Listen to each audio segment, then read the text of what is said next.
ሰላም እንዴት ናችሁ? ፍሬ ህይወት ዮሐንስ ነኝ። በአፍሪካ ቀንድ በተለይም በኢትዮጵያ በኤርትራና በሌሎች ጎረቤት ሀገራት መካከል እየተፈጠሩ ያሉ ኢኮኖሚያዊ፣ ማህበራዊና ፖለቲካዊ ጉዳዮችን በትንታኔ ይዤላችሁ ቀርባለሁ። በተለይም ደግሞ ከኢትዮጵያ የቀይ ባህር ጥያቄ ጋር ተያይዞ የሚነሱ ሀሳቦች ላይም አተኩራለሁ። በዛሬው ቆይታችን በሁለት መሰረታዊ ጉዳዮች ላይ አብረን ቆይታን የምናደርግ ይሆናል። የመጀመሪያው ቀዳሚ አጀንዳችን የሆነው የኤርትራ መንግስት የኢትዮጵያን የውስጥ ሰላም ለማደፍረስ እያደረገ ባለው እንቅስቃሴ ላይ ለህወሓት የተለያዩ አጀንዳዎችና ተልዕኮችን ለማስፈጸም የሚያስችል ስምሪት ከሰጠ በኋላ ህወሓት እንደታሰበው እቅዱ ሊሳካለት ባለመቻሉ ምክንያት ለህወሓት ከፍተኛ ባለስልጣናትና የጦር አመራሮች የሚሆን ሚስጥራዊ የተባለ ሰነድን አዘጋጅቷል። የኤርትራ መንግስት ለህወሓት ከፍተኛ መንግስት ባለስልጣናት እንዲሁም ደግሞ የጦር ጀነራሎች ያዘጋጀው ሚስጥራዊ ሰነድ ምንድን ነው? የሚስጥራዊ ሰነድስ ዋጋው ምን ያህል ነው? በኤርትራና በህወሓት ከፍተኛ መንግስት ባለስልጣናት መካከልስ ምን አይነት ውጥረትን ይፈጥራል? የሚሉ አስተያየቶችም እየተነሱ ይገኛሉ። ከዚህ ጋር ተያይዞም የትግራይ ክልል ጊዜያዊ አስተዳደር ሌተናል ጀነራል ታደሰ ወረደ ከሪዮት ሚዲያ ጋር ያደረጉትን ቆይታ በትንሹም ቢሆን ዳሰስ እናደርጋለን። ሁለተኛው አጀንዳችን ከኢትዮጵያ ጋር ታሪካዊ ጠላት እንደሆነች የሚነገርላት ግብጽ በኢትዮጵያ ላይ የተለያዩ ጥቃቶችን ለመፈጸም እየተንቀሳቀሰች ባለችበት በዚህ ወቅት ላይ ከእስራኤል ጋር ወደ ግጭት ሊከታት የሚችል የጦር እንቅስቃሴ ድንበር ላይ ማድረግ መጀመሯ ተሰምቷል። የእስራኤል መንግስት ግብጽ ለጀመረችው የጦር እንቅስቃሴ ፈጣን ምላሽም ይሰጣል ተብሎ ይጠበቃል። ግብጽ በእስራኤልና በግብጽ መካከል ያሉ ድንበሮች ላይ የጀመረችው የጦር እንቅስቃሴ ምንድን ነው? የሚደርስባትስ ደግሞ አደጋ ምን ሊሆን ይችላል? የሚለውን ጨምሮ ሌሎች መረጃዎችንም ይዤላችሁ ቀርብ ያለው። ለዩቲዩብ ቻናል አዲስ ከሆናችሁ የደወል ምልክቷን ተጭናችሁ ቻናሌን ሰብስክራይብ በማድረግ ቤተሰብ እንድትሆኑ ጋበዝኳችሁ። ቻናሌን ሰብስክራይብ አድርጋችሁ ቤተሰብ ከሆናችሁ ደግሞ ላይክ እና ሼር በማድረግ ለወዳጅ ዘመዶቻችሁም እንድታጋሩ እጠይቃችኋለሁ። ወደ ቀዳሚው መረጃም ተሻገርኩኝ። አብራችሁን ቆዩ። በተደጋጋሚ እንደሚታወቀው የኤርትራ መንግስት ከኢትዮጵያ ጋር ያለበትን የቆየ ቂም ለመበቀል እንዲሁም ደግሞ ኢትዮጵያ ወደ ቀይ ባህር ለመግባት ያቀረበችውን ጥያቄ ተከትሎ አሰብ ወደብ ላይ እየተነሱ ያሉ ሀሳቦች መነሻ በማድረግ የኤርትራ ከፍተኛ መንግስት ባለስልጣናት ከህወሓት ጋር የሁለትዮሽ ግንኙነት ጽምዶ በሚል ሽፋን መፍጠራቸው ሲነገር ቆይቷል። በህወሓትና በኤርትራ መንግስት ባለስልጣናት መካከል የተፈጠረው የሁለትዮሽ ግንኙነትም የጦር ጀነራሎችን አስመራ፣ ባድመ እንዲሁም ደግሞ ሌሎች አካባቢዎች ላይ ሚስጥራዊ ስብሰባን ከማድረግ ስምሪቶችን እስከ መስጠት ጀምሮ የህወሓት ከፍተኛ የጦር ጀነራሎችና እንዲሁም ደግሞ የህወሓት ባለስልጣናት አሁን ላይ ባለው የትግራይ ጊዜያዊ አስተዳደር ላይ እንግዲህ ስልጣንን ለቀው እንዲነሱ ጭምር የሚያስችል አጀንዳዎችን በማንሳት ትግራይ ክልል ላይ ህወሓት ዳግም እንዲያስተዳድር ለማድረግ የተለያዩ እንቅስቃሴዎችን ሲያደርጉ ቆይተዋል። ህወሓት ባለፉት ዓመታት በፕሪቶሪያው ስምምነት ከፌዴራል መንግስት ጋር የገባበት ግጭት ከተቋጨ በኋላ የፕሪቶሪያው ስምምነት ተፈጻሚነት ላይ ውይይት እየተጀመረ ባለበት ወቅት ላይ ሁለተኛ ዙር ጦርነትን ለመክፈት የተለያዩ ትንኮሳዎችን ሲያደርግም ቆይቷል። ትንኮሳዎችን ከማድረግም በተጨማሪ ደግሞ ከኢትዮጵያ ጋር አሁን ላይ በውጥረት ውስጥ ከምትገኘው ኤርትራ ባለስልጣናት ጋር የሁለትዮሽ ግንኙነትን በመፍጠር የሀገርን ብሔራዊ ጥቅምና የሀገርን ሉዓላዊነት የሚያስደፍሩ አይነት እርምጃዎችንም እያደረገ ይገኛል። ታዲያ በህወሓትና በሻዕቢያ መንግስት መካከል ያለው የሁለትዮሽ ግንኙነት በተደጋጋሚ የተለያዩ ፖለቲከኞች እንዲሁም ደግሞ የራሳቸው የህወሓት ከፍተኛ አመራሮች እንደ ጀነራል ምግበይ አይነቶቹ ጭምር እንደሚገልጹት ህወሓትና የሻዕቢያ መንግስት እርስ በርስ የማይተማመኑ ነገር ግን ደግሞ ኢትዮጵያን ለማፍረስ ወይም ደግሞ ኢትዮጵያ ላይ በተቃራኒ ለመቆም የተጣመሩ ኃይሎች መሆናቸው ሲገለጽ ቆይቷል። ታዲያ እነዚህ ባሉበት በዚህ ወቅት ላይ የህወሓት ከፍተኛ አመራሮች አሁን ላይ ትግራይን በጊዜያዊ አስተዳደርነት እየመሩ ያሉት ፕሬዚዳንት ሌተናል ጀነራል ታደሰ ወረደን ከስልጣን ለማስነሳት ሞንጆሪኖ እንዲሁም ደግሞ ጀነራል ፍስሐ ማንጁስን ጨምሮ ዶክተር ደብረጽዮን ገብረሚካኤል የሚመሯቸው ቡድኖች ከሻዕቢያ የመንግስት ባለስልጣናት ጋር በጋራ በመጣመር የተለያዩ ውይይቶችን አድርገዋል። የመንግስት ሰራተኞችን በመጠቀም የተለያዩ የመፈንቅለ መንግስት እርምጃ ማስደረግ የሚያስችሉ ዝግጅቶችን ሲያደርጉም ቆይተዋል። ሌተናል ጀነራሉ ላይ ተቃውሞ እንዲነሳም ውስጥ ነው ሲቀሰቅሱ ቆይተዋል። እነዚህ ሁሉ አካሄዶች ባሉበት በዚህ ወቅት ላይ ጠቅላይ ሚኒስትር ዶክተር አብይ አህመድ እንግዲህ ጊዜያዊ አስተዳደሩን ከአለፈው ወር ቀን 1 ጀምሮ በፕሬዝዳንትነት እንዲቀጥሉ መወሰናቸውን ተከትሎ ሌተናል ጀነራል ታደሰ ወረደ አሁንም ትግራይ ክልልን በጊዜያዊ አስተዳደር ፕሬዝዳንትነት እያስተዳደሩ ይገኛሉ። የእነዚህ ሁኔታዎች መጠናከር በፌዴራል መንግስቱ መካከል እየተደረጉ ያሉ ዝግጅቶች መከላከያ የዳር ድንበርን የማስጠበቅ ስራውን አጠናክሮ መቀጠል ለኤርትራ ጦር አይደለም ህወሓትም እንደልቡ እንዳይቦርቅ እያደረገው መሆኑን መነሻ በማድረግ የህወሓት ከፍተኛ ባለስልጣናት እንግዲህ ጦርነት ለመግባት የሚያስችል ዝግጅታቸውን አጠናቀው አሁን ላይ ሌተናል ጀነራል ታደሰ ወረደ ስልጣንን በፍቃደኝነት የማያስረክቡ ከሆነ ሌሎች እርምጃዎችን እንደሚወስዱ ጭምር በቃል አቀባያቸው በኩል ለቢቢሲ ገልጸዋል። እነዚህ ሁሉ ውጥረቶች ባሉበት በዚህ ወቅት ላይ የኤርትራ መንግስት ታዲያ ሚስጥራዊ የተባለ ሰነድ ለህወሓት ከፍተኛ አመራሮች፣ ለጦር ጀነራሎች እና ቤተሰቦቻቸው አዘጋጅቷል። የኤርትራ መንግስት በኢትዮጵያ የውስጥ ጉዳይ ላይ ጣልቃ በመግባት የኢትዮጵያን ሰላም በማተራመስ ኢትዮጵያን ለመከፋፈል እያደረገ ባለው እንቅስቃሴ ላይ መጠቀሚያ አድርጎ እንደ ቀኝ እጁ የሚመለከተው የህወሓት ኃይልን በመሆኑ ለህወሓት አመራሮች አሁን ላይ ባለው ሁኔታ አዲስ አበባ መግባት የማይችሉበት ሁኔታ የሚፈጠር ከሆነ እንዲሁም ደግሞ ጦርነትን አስነስተው በፌዴራል መንግስቱና በህወሓት መካከል ግጭት ተፈጥሮ ዳግም ጦርነት በትግራይ ክልል የሚነሳ ከሆነ የህወሓት አመራሮችን ቤተሰቦቻቸውንና የጦር መሪዎቻቸውን በህይወት ለማቆየት የኤርትራ መንግስት ባለስልጣናት ሚስጥራዊ የተባለ የጉዞ ሰነድን አዘጋጅተዋል። ይሄ ሚስጥራዊ የጉዞ ሰነድ ከዚህ በፊት እንደነበረው በሶማሊያ ሰነድ አማካኝነት በመጠቀም እንደ የቀድሞ ጠቅላይ ሚኒስትር መለስ ዜናዊን ጨምሮ ሌሎች የህወሓት ከፍተኛ ባለስልጣናት ከሀገር ይወጡበት ነበር፣ የተለያዩ ስራዎችን የሚሰሩበት ነበር። እንደዚህ አይነት ነገር ልምድ ያላቸው የህወሓት ባለስልጣናት አሁን ላይ ባለው ሁኔታ የኢትዮጵያን ፓስፖርት ይዘው መንቀሳቀስ ስለማይችሉ የኤርትራን ፓስፖርት ወይም ደግሞ የኤርትራን የጉዞ ሰነድን በመጠቀም ወደ ተለያዩ ዓለም ሀገራት ለመጓዝ የሚያስችላቸው ሰነድን የሻዕቢያ መንግስት አዘጋጅቷል። የሻዕቢያ መንግስት ታዲያ ያለውን አጠቃላይ ነገር ክፋትን ጨምሮ ወደ ገንዘብ መመንዘር የሚችል ኃይል በመሆኑ እነዚህ ሁለት የክፋት ኃይሎች እነዚህ ሁለት የገንዘብ ኃይሎች እርስ በርስ ተጣምረው ሀገር ለማፍረስ ቀጠናውን የግጭት ቀጠና ለማድረግ በሚያደርጉት ጥረት ላይ ያቅዳቸው እንዲሳካላቸው ሻዕቢያ ለህወሓት የጦር ጀነራሎችና የህወሓት አመራሮች ከዛም በተጨማሪ ደግሞ ቤተሰቦቻቸው ከሀገር ለመውጣት የሚያስችላቸው ሚስጥራዊ የተባለ የጉዞ ሰነድ ወይም ደግሞ ትራቨል ሂስትሪን አዘጋጅቷል። ትራቨል ሂስትሪውን በ50 ሺህ የአሜሪካን ዶላር ነው የሚሸጡት። 50 ሺህ የአሜሪካ ዶላር ማለት ደግሞ አስቡት ከ5 ሚሊዮን ብር አካባቢ የሚጠጋ ገንዘብ ነው። አንድ የጉዞ ሰነድን ለመግዛት 5 ሚሊዮን ብር የሚጠጋ ገንዘብን ያወጣሉ። የህወሓት አመራሮች ይህን ብር ከየት ያመጣሉ የሚል ጥያቄዎች ይነሳሉ። የህወሓት አመራሮች ባለፉት ጊዜያት ከፌዴራል መንግስቱ መንበለው ከሌሎች ዓለም አቀፍ የተራዶ ተቋማት ለትግራይ ህዝብ የሚመጡ ድጋፎች፣ የትግራይ ተወላጆች ለወገኖቻቸው የሚልኩትን ድጋፍ ከዛ በተጨማሪ ደግሞ በክልል ውስጥ በጀት የነበሩትን መንግስት በተለያዩ መንገዶች ለትግራይ ህዝብ ልማት ለትግራይ ህዝብ ግንባታ ሲያስቀምጥ የነበረውን በጀት እነሱ በኪሳቸው አስቀምጠው ያከማቹት ገንዘብ አለ። ከዛ በተጨማሪ ደግሞ እንደነ ሮይተርስን ጨምሮ ሌሎች ዓለም አቀፍ የሚዲያ ተቋማት ጭምር የዘገቡት ህገወጥ የወርቅ ንግድን ያካሂዳሉ። ህገወጥ የወርቅ ንግድን ሲያካሂዱ የትግራይ ወርቅን በመጠቀም ከኮንጎ እስከ ሳውዲ ድረስ ባላቸው ትስስር አማካኝነት በህገወጥ መንገድ የሚሸጡትን የወርቅ ምርት ረብጣ ቢሊዮን ዶላር የሚያስገኝላቸው ነው። ይህንን ገንዘብ ይይዛሉ። ከዛ በተጨማሪ ደግሞ የህወሓትን አጀንዳ የሚያራግቡ በተለያዩ ሀገራት የሚገኙ የዲያስፖራ ማህበረሰቦችን እንደ ተጨማሪ አቅም እንደ ተጨማሪ ኃይል በመጠቀም ከነሱ የሚላኩ ገንዘቦችን ያደራጃሉ። 5 ሚሊዮን ብር ዛሬ ላይ ለዶክተር ደብረጽዮን ገብረ ሚካኤል በቀላሉ ማግኘት የሚችልበት ነው። ነገር ግን እሱ ይህንን ገንዘብ ሳይገኝ በትግራይ በሺዎች የሚቆጠሩ እናቶች እንባቸው እየፈሰሰ በሺዎች የሚቆጠሩ ወጣቶች ምግብ ሳያገኙ በሺዎች የሚቆጠሩ ህፃናት ትምህርት ሳያገኙ የመሰረተ ልማት ሳይሟላላቸው ነው።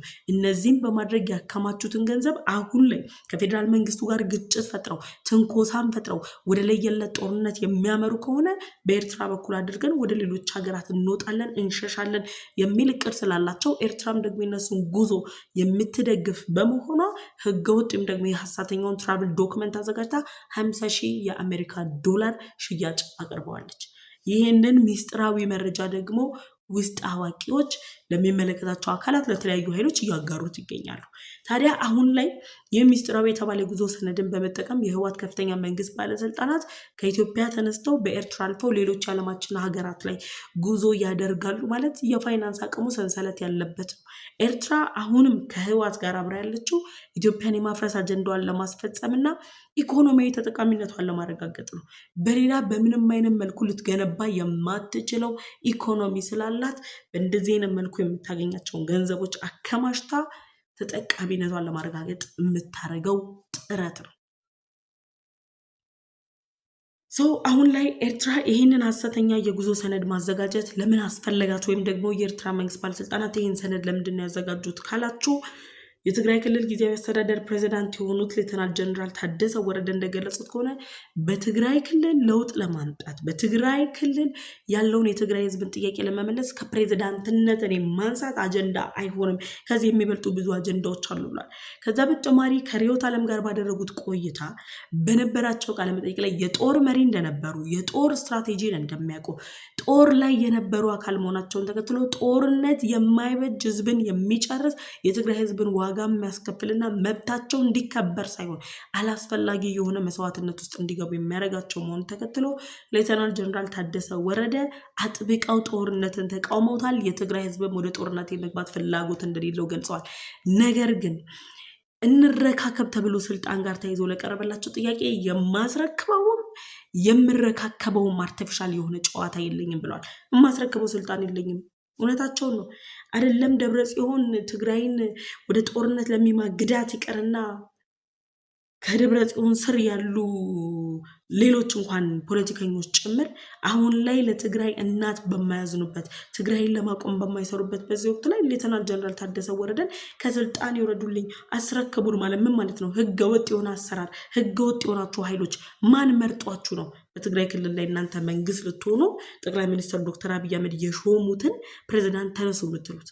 የማስረክበው ስልጣን የለኝም፣ የመረካከብ ጨዋታ ውስጥም አልገባም ማለት ደግሞ ህወሓት የፈለገውን አይነት ስትራቴጂ ቢጠቀምና ምንም አይነት እርምጃ እንኳን የመውሰድ ፍላጎቱ ቢጨምር ሌተናል ጀነራል ታደሰ ወረደ ስልጣናቸውን አይለቁም። ከስልጣናቸውን አለመልቀቃቸውን በተጨማሪ ደግሞ እሳቸውን ስልጣን ለማስለቀቅ የሚደረገው የትኛውም አይነት መስዋዕትነት ወይም ደግሞ እሳቸውን ስልጣን ለማስለቀቅ የሚደረግ የትኛውም አይነት ጥረት የትግራይ ህዝብን ወደ አላስፈላጊ ጦርነት፣ የትግራይ እናትን ወደ ለቅሶ የሚመራ ነውና ህወሓት አሁንም ለጦርነት ያለው ፍላጎት፣ ለጦርነት ያለውን አጀንዳ ሊያነሳና ሰላምን አማራጭ አድርጎ ሊንቀሳቀስ ይገባል ብለዋል። የሰላምን ዋጋ ተረድተውታል። በትግራይ ክልል እንግዲህ በህወሓትና በፌዴራል መንግስት መካከል በነበረው ግጭት ላይ የሰላምን ዋጋ ያልተረዳ ኢትዮጵያዊ አልነበረም። የሰላምን አስፈላጊነት ያልተረዳ ኢትዮጵያዊ አሁን ላይ በየጫካ ገብቶ ዳግም ሌላ ጦርነትን ሊቀሰቅስ ይፈልጋል። እናቶች ምን ያህል እንዳለቀስ ሮጠው ያልጠገቡ ልጆችን ትተው የሀገርን ዳር ድንበር ለማስከበር በየሜዳው በየዱሮ ወድቀው የቀሩ ሰራዊቶቻችን የሀገርን ሉዓላዊነት ለማስከበር የኤርትራና የግብፅን አጀንዳ ይዞ የሚንቀሳቀሰው ህወሓት ጋር ፊት ለፊት ተጋፍጠው የህይወት መስዋዕትነትን የከፈሉ ወንድሞቻችን፣ እህቶቻችን፣ እናቶቻችን፣ አባቶቻችን የሚታሰቡበት የሚዘከሩበት እንጂ ዳግም ጦርነት ተፈጥሮ ህዝብ የሚያልቅበት የትግራይ ህዝብ ዳግም የሚያለቅስበት ምንም አይነት መሰረት የለም። ይህንን ጦርነት ተንኩሰው አስጀምረው እንኳን የፌዴራል መንግስቱ በሚወስደው እርምጃ መቋቋም እንደማይችሉ ሲያውቁ ለራሳቸው፣ ለልጆቻቸው፣ ለቤተሰቦቻቸው፣ ለወንድም ለእህቶቻቸው ለነሱ ወዳጅ ለሆኑ 50,000 የአሜሪካን ዶላር ከፍለው ሐሰተኛ የጉዞ ሰነድን አዘጋጅተው ወደ ተለያዩ ዓለም ሀገራት ያንቀሳቀሳቸዋል። ምስኪን የድሃ ልጅ ግን የትም ወድቆ ይቀራል። የድሃ ልጅ ብቻ አይደለም፣ ከነሱ ጋር የስጋ ዝምድና የሌለው በነሱ የስልጣን ፍላጎት ውስጥ የማያስብ ባለሀብትም ቢሆን የጦርነቱ ገፈት ቀማሽ የሚሆነው። ስለዚህ ህወሓት አሁን ላይ እያደረገ ባለው እንቅስቃሴ ትግራይ ክልል ላይ ሁለተኛ ዙር ጦርነትን ለመክፈት ዳርዳር እያለ ነው። ግን ደግሞ በአሸናፊነት እንደማያጠናቅቀውና ግብአተ መሬቱ እንደሚፈጸም ስላወቀ ደግሞ ሐሰተኛ የጉዞ ሰነድን በጎረቤት ሀገር ኤርትራ በኩል አዘጋጅቶ 50,000 አሜሪካን ዶላር በመውሰድ የአንድ ትምህርት ቤት ዓመታዊ በጀትም ማለት ነው በመውሰድ ትውልድን የሚያጠፋ እልቂትን እየጎሰመ ይገኛል። በዚህ ጉዳይ ላይ እንግዲህ ሀሳብ አስተያየታችሁን ኮሜንት ሴክሽን ላይ አስቀምጡልኝ። ወደ ሁለተኛውና የመጨረሻው አጀንዳ ተሻገር። ሁለተኛው አጀንዳችን በኢትዮጵያ ላይ እንግዲህ ጦርነትን ለመፍጠር የተለያዩ ጥረቶችን ስታደርግ የነበረችው ግብፅ በመካከለኛው ምስራቅ ጦርነት መፈጠር ተከትሎ ሲደርስባት ያለው የኢኮኖሚ ችግር፣ እየደረሰባት ያለው እየተጋረጠባት ያለው የሉዓላዊነት ወይም ደግሞ የደህንነት ስጋትን መነሻ በማድረግ በእስራኤል ድንበር ላይ ወታደራዊ ልምምድ ለማድረግ የሚያስችል ዝግጅቶችን ጀምራለች። በእስራኤልና በግብፅ መካከል የተደረሰው የሰላም ስምምነት እስራኤል በግብፅ ላይ የጦር እርምጃ እንዳትወስድባት ግብፅን እንግዲህ ሲጠብቅና ሲከላከል የነበረውን የሰላም ስምምነት በመጣስ ግብፅ አሁን ላይ እስራኤልን የሰላም ስምምነቷን ጥሳ በእስራኤል ድንበር ላይ ወታደራዊ የተባለ የጦር ልምምድ ለማድረግ የሚያስችል እንቅስቃሴን ጀምራለች። በነገራችን ላይ በእስራኤልና በግብፅ ድንበር ላይ የተለያዩ ከፍተኛ ቁጥር ያላቸው ዜጎች አሉ። ከዜጎች በተጨማሪ ደግሞ የጸጥታ አስተባባሪዎች አሉ። የጸጥታ አካላት የሁለቱን ሀገራት ድንበር ደህንነት በማስጠበቅ ላይ የተሰማሩ የአካባቢው ነዋሪዎች አሉ። እነዚህ ሰዎች ታዲያ በሰጡት ታማኝ መረጃ ምንጭ አማካኝነት በዚህ ሰሞን ግብፅ ከምዕራባዊው ድንበር 100 ሜትር ርቀት ላይ ሆና ልምምድና የቀጥታ ተኩስ ልምምድ ለማድረግ አቅዳለች።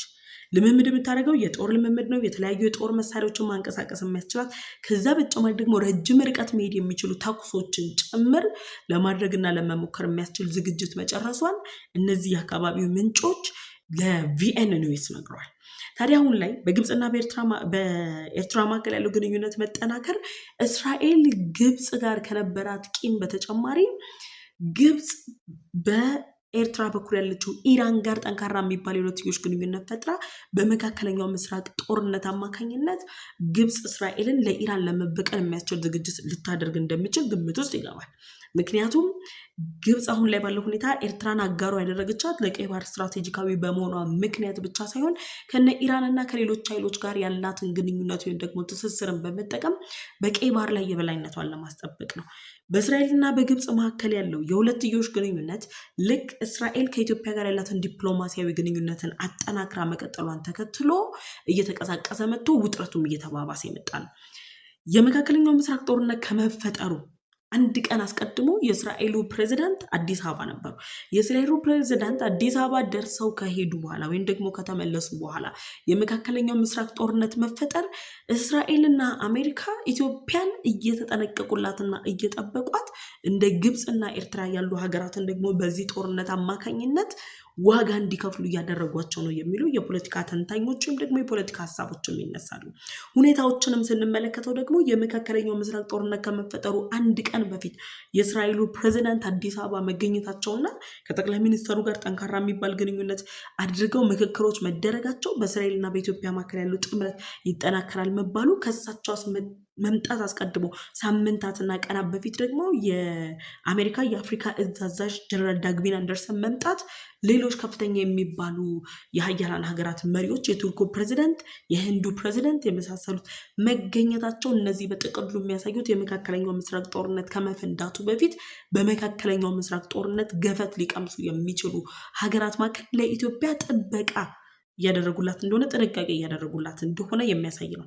ለዚህም ነው ግብፅ አሁን ላይ በእስራኤልና በግብፅ መካከል ባለው ድንበር የምዕራባዊ አቅጣጫ ላይ በ100 ሜትር ርቀት ላይ የጦር ልምምድ ግን ደግሞ የቀጥታ የተኩስ ልምምዶችን ማድረግ ያቀደችው። ስታቀድ ብቻ አይደለም፣ ይህንን ከማቀድ ጋር ብቻ አይደለም ማያያዝ አለብን። ይህን የጦር ልምምድ ተግባራዊ አድርጋ ዋጋ ጭምር ልትከፍል እንደምችልም እየተነገረ ነው የሚገኝ። ስለዚህ አሁን ላይ ግብፅ ይህን ነገር አቀዳለች ብቻ የሚሉ መረጃዎች ስለተገኙ ግብፅ ድንበር ላይ የተኩስ ልምምድ ልታደርግ ነው የሚል መረጃዎች መራገብ የለባቸውም የሚሉ አካላት በአካባቢ ያሉ የዓይን እማኞች እንደሚገልጹት ከሆነ የግብፅ ፒክአፕ መኪናዎች ባለፉት ሳምንታት ወደ ድንበር አጥር ሲጠጉ ታይተዋል ወይም ደግሞ ተስተውለዋል። ይሄ ማለት ግብፅ እያስጠጋች ያለችው ፒክአፖቿን የመካከለኛው ምስራቅ ጦርነትን ተከትሎ ከእስራኤል ጋር ውጥረት ውስጥ እገባለሁ በሚል ስጋት ብቻ ሳይሆን የእስራኤልና የግብፅን ስምምነቶችን በመጣስ ነው።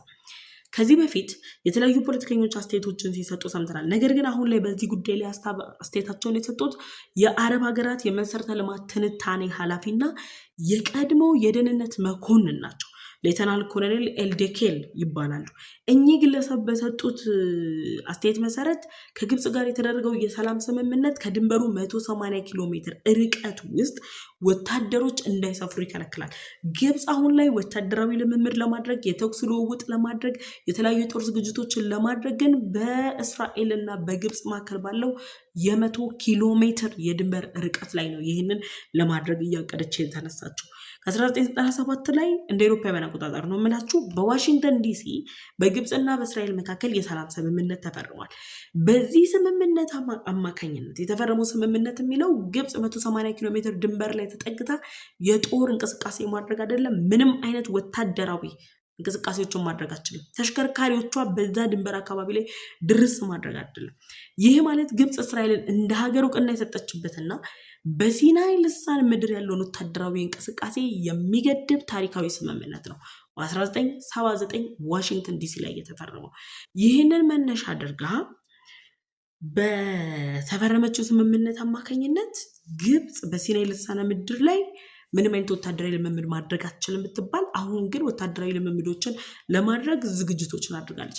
ይህ ዝግጅት በአይን እማኞች ብቻ የታየ አይደለም ስንልም ደግሞ በምክንያት ነው። ግብፅ እያደረገች ያለችው ወታደራዊ ዝግጅት እንግዲህ ሌተናል ኮሎኔል ዴከል ከሰጡት መረጃ በተጨማሪ የሳተላይት ምስሎች ተገኝተዋል። የሳተላይት ምስሎቹ እንደሚያሳዩት ከሆነ የሳተላይት ምስሉ ኢቭን ለ1 ዓመት ከ6 ወር አካባቢ እንዳይሰራ ተደርጓል፣ ተከልክሏል። መረጃዎችን እንዳያስተላለፍ የመሸፈን ስራዎች፣ የቅድመ ዝግጅት ስራዎች ተደርጓል። በእንደዚህ አይነት ጉዳይ ላይ ግብፅ በጣም ጠንቃቃ ነች። ኢንክሉዲንግ ኢትዮጵያ ላይ ህዳሴ ግድቡን ገንብታ ስጨርስ እኮ የሳይበር ጥቃት ለመፈጸም የተለያዩ ጥቃቶችን ለመፈጸም ጥረቶችን ስታደርግ ነበር። አደርጋለሁም ብላ ደግሞ እርምጃዎችንም ጀምራ ነበር። እነዚህ ባሉበት በዚህ ወቅት ላይ 1 ዓመት ከ6 ወር አማካኝነት ሳተላይት ምስል መረጃ እንዳይገኝ የሳተላይት ምስሉ ተከልክሎ ምስሎቹ እንዳይቀርቡ የተደረገበት ሁኔታ እንትን ነው። ግብፅ እንደ ድል ቆጥረው በተለያዩ ሚዲያዎቿ ላይ በዩቲዩቦቿ ላይ ጭምር መረጃዎችን ስታሳየ ነበር።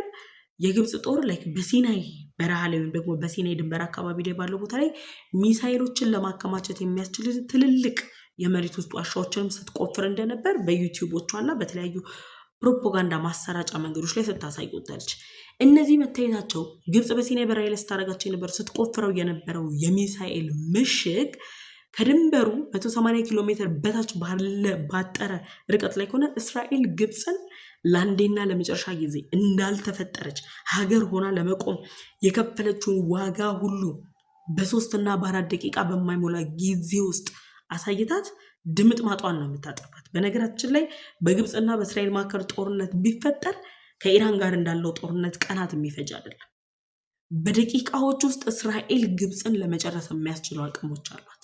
ይህንን አቅሟን ተጠቅማ ግብፅ ላይ እርምጃ የምትወስድ ከሆነ ደን ደግሞ በሲናይ በረሃ ላይ የሚደረጉ እንቅስቃሴዎች የሰላሙን ስምምነት የጣሱ ከሆኑ ግብፅ ራሷ ባለም አቀፉ ፍርድ ቤት ጭምር ተጠያቂ ነው የምትሆነው። ስለዚህ በሲናይ ውስጥ በራፊድም በኤልባርዳዊ እና በራስ ጆኒ አቅራቢያ ላይ 3 የተመሸጉ የራዳር ጣቢያዎችን ግብፅ ገንብታለች። የራዳር ጣቢያዎች ሚሳኤሎችን መሸሸግ የሚያስችሉ ደን ደግሞ እነዚህ ባልኳችሁ ቦታዎች በራፊደም በኤልባርዳዊ እና በራስ ጃኒ አቅራቢያ ላይ የራዳር ጣቢያዎችን ገንብታለች። ይህ ደግሞ ከ2007 ዓ.ም ጀምሮ ግብፅ ከእስራኤል ጋር የደረሰችበትን የሰላም ስምምነትን እየጣሰች መሆኑን የሚያሳይ ነው። ለዚህ ደግሞ እስራኤል በግብፅ ላይ የማያዳግም እርምጃን ትወስዳለች። ይህንን እርምጃ ስትወስድ የምትወስደው እርምጃውን የራሷን ሉዓላዊነት ከማስቀጠል እንጂ በአፍሪካ ቀንድ ላይ ካላት ኢንተረስት ወይም ደግሞ ግብፅ ድንበር ላይ ካላት ኢንተረስት አይደለም። እስራኤል ሉዓላዊነቷን የሚገዳደር የትኛውም ኃይል ላይ የምትወስደውን እርምጃ የግብፅ ባለስልጣናት ጠንቅቀው ያውቁታል። ለዚህም ነው ረጅም ጊዜ ክልከላዎችን ሲያልፉ ህጎችን ሲጥሱ በተጠንቀቅ የሚያደርጉት። አሁን ላይ ግን ይፋ በወጡት መረጃዎች መሰረት የራዳር ጣቢያዎችን በ3 መንገዶች መገንባት፣ የሚሳኤል ማከማቻ፣ የመሬት ውስጥ ዋሻዎችን መገንባት፣ እነዚህ ዋጋ የሚያስከፍሏት ጉዳይ ናቸው። ግብፅ ደን አሁን ግብፅ ላይ እያደረገች ያለችውን እንቅስቃሴ ተከትሎ የእስራኤል መከላከያ ሰራዊት ምላሽ ሰጥቷል። የእስራኤል መከላከያ ሰራዊት በሰጠው ምላሽ በአካባቢው እንዲገኙ ወይም ደግሞ እንዲኖሩ የማይፈለጉ በደርዘን የሚቆጠሩ ታንኮች በአካባቢው ታይተዋል። ደን ደግሞ 90 የሚደርስ ቁጥር ያላቸው ታንኮች ናቸው በአካባቢ ታዩት። ከዛ ደግሞ ኤል አሪሽ አካባቢ ላይም ተጠግተዋል። ከእስራኤል ድንበር ከ4 እና 5 ኪሎ ሜትር ቅርብ ርቀት ላይ የምታይታቸው ግብፅ በድንበር አቅራቢያ ላይ የምታደርገው ወታደራዊ ልምምዶች እያጤነችው ነው። እስራኤል አጤና ግን በምትወስደው እርምጃ እጅግ ከባድ የሚባል እልቂት ውስጥ ገባለች። ግብፅ በስዊዝ ካናል መዳከም፣ በቀይ ባህር ጉዳይ፣ በመካከለኛው ምስራቅ ጦርነት ተዳክማለች። ለአንዴና ለመጨረሻ ጊዜ የሚያበቃላት ሰዓት ላይ ወይም ደግሞ የመጨረሻዋ ምዕራፍ ላይ መድረሱ ነው የሚያሳይ ነው። አላርፍ ያለችው ግብፅ ኢትዮጵያን ስተነኩስ ቆይታ አሁን እስራኤል ጋር ዳርዳር እያለች ነው። እስራኤል ደግሞ ዋጋዋን ትሰጣታለች። ዋጋዋ ሲሰጣት ግን እንደ ቀልድ አይደለም። ግብፅን ለአንዴና ለመጨረሻ ጊዜ ሁሉ ልናያት እንችላለን። ከዛ እንዴት ሆና ልትቆም እንደምትችል ደግሞ ማሰብ ነው። በዚህ ጉዳይ ላይ ሀሳብ አስተያየታችሁን ኮሜንት ሴክሽን ላይ አስቀምጡልኝ። አብሬያችሁ የቆየሁት እኔ ፍሬህይወት ዮሐንስ ነበርኩኝ። ለዩቲዩብ ቻናል አዲስ ከሆናችሁ የደወል ምልክቷን ተጭናችሁ ቻናሌን ሰብስክራይብ ማድረግ እንዳትረሱ። ቻናሌን ሰብስክራይብ ካደረጋችሁ ደግሞ ቤተሰብ ሆናችሁ ለወዳጅ ዘመዶቻችሁ እንድታጋሩ ጋብዛችኋለሁ። በቀጣይ በሌሎች ዝግጅቶች እመለሳለሁ። እስከዛው ቸር ቆዩ።